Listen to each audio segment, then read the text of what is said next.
नरा नहारा और दिगंबरा पाक्या ही रस होए।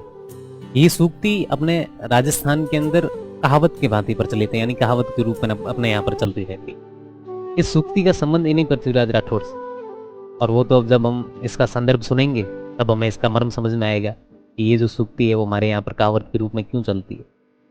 कहते हैं कि एक बार पृथ्वीराज राठौड़ जो है वो आईने के अंदर अपनी दाढ़ी को संवार रहे थे, और दाढ़ी को संवारते हुए उन्होंने देखा कि दाढ़ी के अंदर एक बाल जो है वो सफेद आ गया।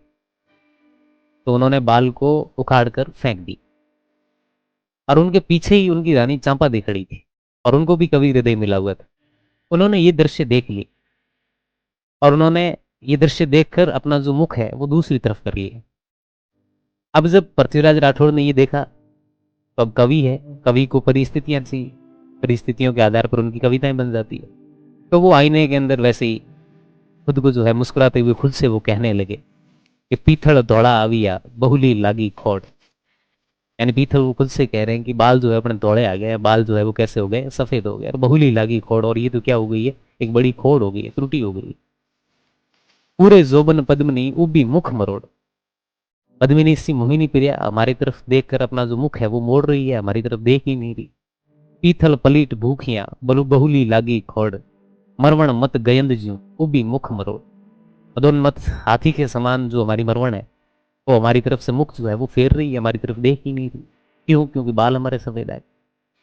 रानी चांपा दे, उनको भी कवि हृदय मिला हुआ था, और उन्होंने भी पृथ्वीराज राठौड़ से दोहे के अंदर जो है उनको जवाब देते हुए कहा, वो समझ गई महाराज के जो भाव थे वो समझ गई, और महाराज को यानी पृथ्वीराज राठौड़ को आत्मग्लानि के भाव से बाहर लाने के लिए संतोषार्थ से उनसे कहने लगी कि प्यारी कहे पीथल सुनो। उनकी रानी जो है वो पीथल से कह रही कि प्यारी कहे पीथल सुनो धौड़ा दिस्मत जो, इन सफेद बालों की तरफ मत आप देखो।